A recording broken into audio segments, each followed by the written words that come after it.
लोगों ने, सबने, चूंकि साहित्य से जुड़े हैं, कला संस्कृति से जुड़े हैं, प्रेमचंद जी का एक बहुत फेमस उपन्यास है गोदान। उसमें एक डायलॉग है, एक संवाद है प्रोफेसर मेहता के माध्यम से कि कोई पुरुष जब अपने में स्त्री के गुण समाहित कर लेता है तो वो जो है वो कोई स्त्री जब अपने में पुरुष के गुण समाहित कर लेती है तो वो उल्टा हो जाती है, और कोई पुरुष जब अपने में स्त्री के गुण समाहित कर लेता है तो वो महात्मा हो जाता है।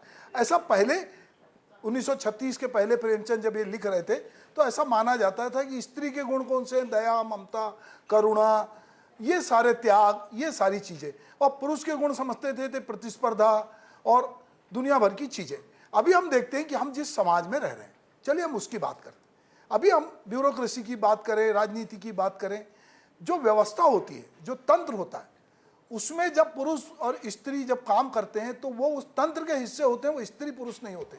इसीलिए हम देखते हैं कि बहुत सारे भ्रष्टाचार के मामले में स्त्रियां भी जेल में हैं, बहुत सारे पुरुष भी जेल में हैं, राजनीति में कई तरह के लोग हैं जो दोनों तरह के काम कर रहे हैं। तो ये मुझे लगता है कि जब आप किसी तंत्र के हिस्सा हो जाते हैं तो बहुत बार दया ममता एक तरफ रह जाती है। अगर महिला थानेदार हो आप और आपके सामने बदमाश आदमी है तो आप उसको 4 डंडे ही मारने पे यकीन करोगे, दया ममता को एक तरफ रखोगे। तो कई बार हम जिस तंत्र में काम करते हैं वो तंत्र भी हमसे उस तरह की आचरण करता है या व्यवस्था करवाता है। मैं आभा बघेल जी से चाहूँगा कि वो अपनी बात रखें। आभा जी। आप सभी को मेरा सादर नमस्कार। मैं आभा बघेल। सबसे पहले मैं आपको अपना परिचय देना चाहूँगी। मैं अगर नौकरी की बात करूं तो मैं राजकुमार कॉलेज में हिंदी शिक्षिका हूं। विगत 30 सालों से मैं शिक्षा दे रही हूं बच्चों को, तो मेरा रुझान स्वाभाविक रूप से शिक्षा की ओर ज़्यादा है। एक स्त्री हूं, एक नारी हूं, तो घरेलू बातों को भी अच्छी तरीके से समझती और रखती हूं। जब मुझे ऐसा लगा कि समाज में क्या योगदान हमें देना है, हमारी कितनी भागीदारी होनी चाहिए, तो मैंने समाज सेवा के क्षेत्र में अपने कदम रखे। लगभग 8 से 9 साल हो गए। दूसरों के साथ काम करते करते यूँ लगा कि पुरुष वर्ग के साथ थोड़ा सा स्त्री वर्ग को ऊपर नहीं लाया जाता है। अपनी संस्था खुद बनाई जिसमें ज़्यादातर लोग जिसको कह सकते हैं पढ़े लिखे वर्ग के, मतलब नौकरी करने वाले या सब नौकरी शुदा लोग ज़्यादा लोग हैं। सबका एक सोचने समझने का अलग स्तर है। हम समाज सेवा भी करते हैं। जब समाज सेवा करते करते देखा कि महिलाओं के प्रति अत्याचार हो रहा है तो मैं आपको ये जानकारी देना चाहूँगी कि मैं PHQ में महिला उत्पीड़न जो होता है उसकी आमंत्रित स्पीकर रहती हूँ। वे मुझे बुलाते हैं पुलिस हेडक्वार्टर में चंदखुरी में। तो महिलाओं के विरुद्ध जो क्राइम्स होते हैं, जितने भी तरह के क्राइम्स होते हैं, तो उस पर चर्चा करने के लिए मैं वहाँ जाया करती हूँ। वहाँ पर समझ में आया कि हमारे छत्तीसगढ़ का, चूँकि हम छत्तीसगढ़ में रहते हैं, तो एक बार ऐसी चर्चा हो रही थी तो समझ में आया कि बोला जाता है कि आपके छत्तीसगढ़ में तो, माफ़ कीजिएगा एक बोल्ड शब्द का प्रयोग कर रही हूँ, बलात्कार की संख्या बहुत ज़्यादा है। हमने तो उतना सुना नहीं, हम तो छत्तीसगढ़ में रहते हैं, रायपुर के रहवासी हैं। बोले नहीं, आंकड़े तो यही बताते हैं, आंकड़े यही बताते हैं। तो मैंने जो अपने खोजबीन थी, अपनी बातचीत थी पुलिस वालों के साथ, वकीलों के साथ थोड़ी और गहरी की।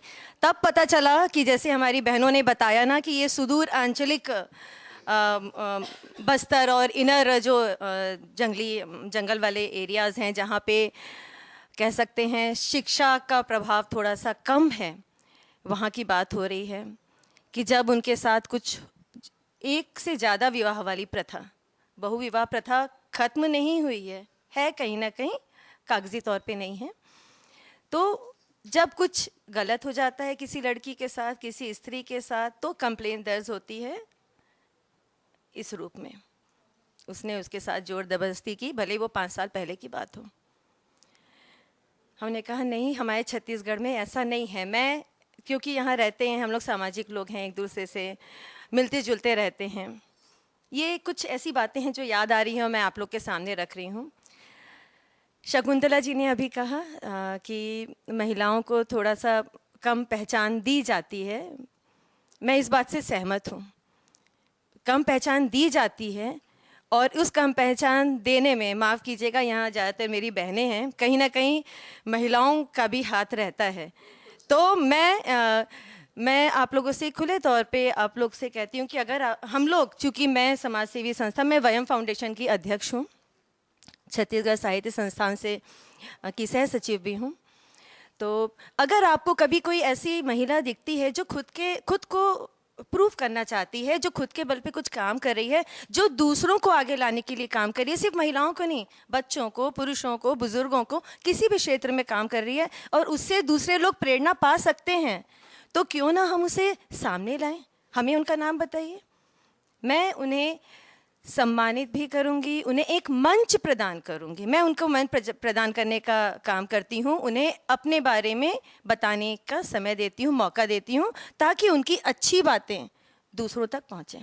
अगर संतुलन का समीकरण की बात कर रहे हैं तो हमारा जो समाज है वो पुरुष सत्तात्मक समाज है। सिर्फ पुरुष सत्तात्मक क्यों रहे, हर चीज़ पे दोनों, स्त्री और पुरुष का दोनों का हस्ताक्षर क्यों ना हो, हर चीज़ पर। जहाँ तक संपत्ति की बात आती है, तो संपत्ति की जब बात आती है तो वहाँ जहाँ से लड़कियों ने अपने अधिकार की बात की, जब से कानून बना कि लड़कियों को संपत्ति में अधिकार मिलेगा, उनका भी हक है, तब से उनके भाई बहनों से कहीं ना कहीं मानसिक या सामाजिक या पारिवारिक टकराव होने लगे हैं। तो संतुलन है नहीं सब जगह, संतुलन बनाने की कोशिश की जा रही है, क्योंकि महिलाओं को कमतर माना गया है, माना जाता है। पहले ऐसा नहीं था, आज से कई साल पहले, बहुत सालों पहले ऐसा नहीं था। स्त्रियां बराबर की हकदार थी, वो साथ में बैठी थी, वो राजा रानियों का समय हुआ करता था। बाद में धीरे धीरे मुगलों और बाकी शासकों के, अंग्रेज़ों के शासन के बाद ये बदलाव आता गया है। मैं चंद पंक्तियां कहना चाहूँगी, उससे आप लोग मेरी बात से सहमत होंगे। मेरी खुद की लिखी हुई कविता है और उसके साथ मैं अपना बातचीत यहीं समाप्त करूँगी। नहीं तुम पूजनीय, नहीं तुम वंदनीय, नहीं तुम दंडनीय, नहीं तुम ताड़न की अधिकारी हो नारी, तुम केवल नारी हो। तुम माँ हो, बेटी हो, बहू हो, तुम पत्नी हो, भाभी हो, तुम जो भी हो, जिस रिश्ते में भी ढली हो, कष्टों में या नाजों में पली हो, क्यों चाहिए बराबरी का अधिकार तुम्हें? क्यों समता पाना चाहती हो? क्यों नहीं समझती अनकही बातों को? क्यों खुद को बहलाना चाहती हो? हम अनकही बातों में उलझे हुए हैं, उसी से निकलना है।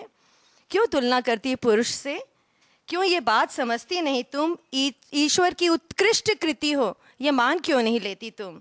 जिस तरह सीता बिन राम अधूरे, जिस तरह राधा बिन श्याम अधूरे, जिस तरह विष्णु बिन लक्ष्मी कुछ नहीं, उसी जिस तरह शिव बिन पार्वती कुछ नहीं, उसी तरह स्त्री पुरुष का नाता है, जिन्हें एक साथ ही साथ निभाना है और इसी के लिए उन्हें जाना जाता है। चंद थोड़े सा बदलाव के साथ मैंने इसे पेश किया है।